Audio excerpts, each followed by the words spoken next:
Sweatshop issues and Nike, business ethics. Although companies experience competitive pressure induced by globalization, they should promote labor rights, basic wages, and unionization in developing nations where they operate. For multinationals seeking to increase profitability, robust worker protection policies impede the most efficient utilization of labor and create investment disincentives. Consequently, these organizations view weaker unions, minimal labor regulations, and lower remuneration as the ideal destination for subcontracting production due to the potential for higher profit margins. However, corporations are obliged to oversee the application of ethics in the conduct of their overseas partners due to the influence on the firm's reputation and performance. In the 1990s, Nike was widely condemned for outsourcing its manufacturing to Chinese and Southeast Asian sweatshops, which violated labor rights and engaged workers at 50 cents per hour. Although Western entities have to demand that their foreign contractors implement the mandatory standards observed in the West, individual consumers and businesses have the ethical responsibilities to push for better employment conditions and employee protection. Minimum wage, labor rights, and unionization in foreign countries. Corporations should support the implementation of labor rights, a basic wage, and unionization in third world countries where they have operations. Disparities in labor rights and employment standards among countries at different development levels are significant considerations in international trade and investment choices. Businesses facing growing aggressive competition from low-wage regions are tempted to invest or outsource services to jurisdictions with lax labor laws. However, it is imperative that such organizations promote fair labor practices, abide by the minimum wage requirements, and support unionization despite the absence of effective regulations.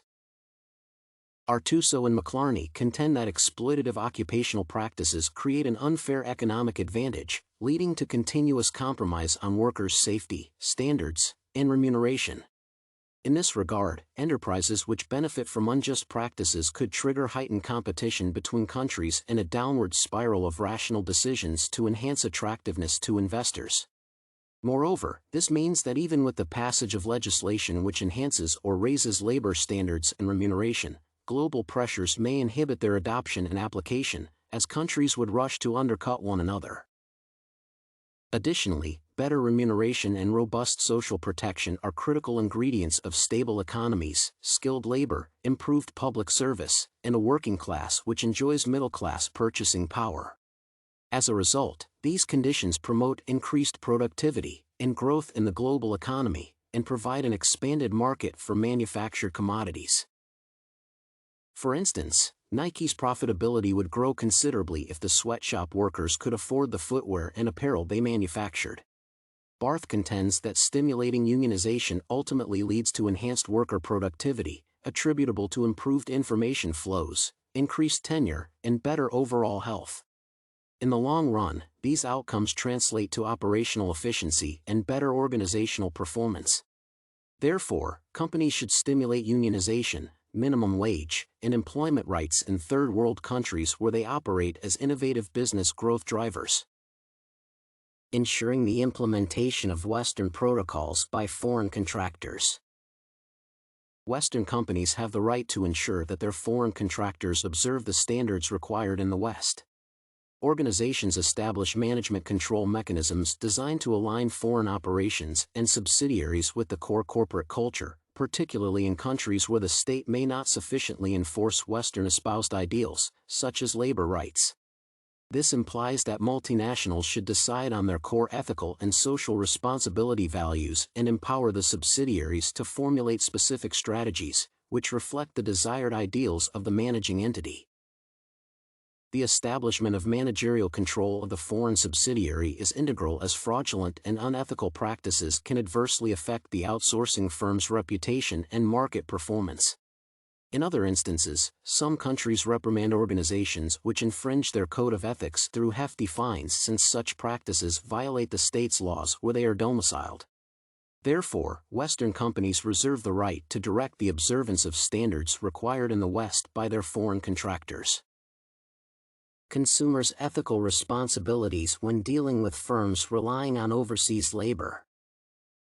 When buying commodities or services, consumers make a deliberate choice on the type of business they give their money. Over the years, consumers have become increasingly concerned with various corporate practices, such as environmental protection, social responsibility, and the general conduct of companies. Ricci posits that consumers play an integral role in compelling companies to operate ethically due to the inseparability of production and consumption. The view is corroborated by Vitale, who notes that corporate social responsibility may fail in the absence of ethical conduct from consumers. From this perspective, it is imperative for consumers to evaluate the operational principles of the businesses which depend on overseas labor. For instance, customers who ordered Nike footwear and apparel in the 1990s endorsed the company's exploitative employment policies and child labor in the Chinese and Southeast Asia sweatshops. Notably, outsourcing decisions are primarily influenced by cheap labor, lax employment regulations, and multinationals' ability to manipulate the existing system. Therefore, consumers have an ethical responsibility to diligently gather information about the practices of such firms and monitor the journey of their products so that they adjust their purchasing decisions accordingly. Universal occupational standards and employment protection. Although businesses have the right to operate under their standards and practices, they should adopt universal benchmarks on the workplace environment and employee protection. Outsourcing production to enhance profitability and minimize costs is increasingly becoming popular due to the availability of markets with cheap labor and non-existent employment standards. However, companies should not be lured by the potential of high returns in such countries but should engage in fair and ethical labor practices. In many instances, the regulatory practices of the hosting country are ineffective and easily manipulated by the influential multinationals. From this perspective, organizations should promote the adoption of various universal standards and employment protection frameworks to raise workers' general standards and reduce their exposure to occupational hazards. The approach should reflect the global commitment to fair labor standards and international employment rights. Businesses have an ethical and moral mandate to promote unionization, basic wages, and labor rights for their employees. Although the companies outsource these services to reduce their operational costs, exploitative and unethical conduct could ultimately hurt the brand and lead to shrinking market performance. Besides, better remuneration, improved workplace conditions, and unionization foster economic growth, stability, and an expanded market for the manufactured commodities. Similarly, consumers should educate themselves about company operations, especially those with overseas activities. Additionally, consumers should be conscious of their power to influence business practices through their purchasing decisions. If an individual chooses to purchase goods from an unethical business, they support and endorse the continuation of such practices. However, ethical responsibility should be undertaken jointly by consumers and corporations for better outcomes.